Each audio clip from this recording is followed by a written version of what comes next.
आज एक इंटरेस्टिंग माहिती तुमच्यासाठी. दरवर्षी 2 फेब्रुवारी हा दिवस कॅनडा आणि अमेरिकेच्या काही भागांमध्ये ग्राउंडहॉग डे म्हणून साजरा केला जातो. आता हा काय प्रकार आहे?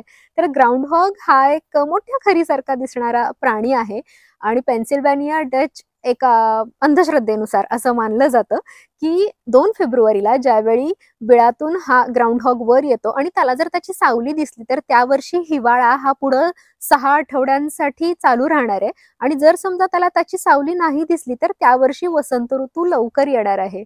पेन्सिल्व्हानियामध्ये दरवर्षी हा एक सार्वजनिक कार्यक्रम केला जातो जिथे हे तपासून पाहिलं जातं आणि फिल नावाचा एक ग्राउंडहॉग आहे जो दरवर्षी हे काम करतो.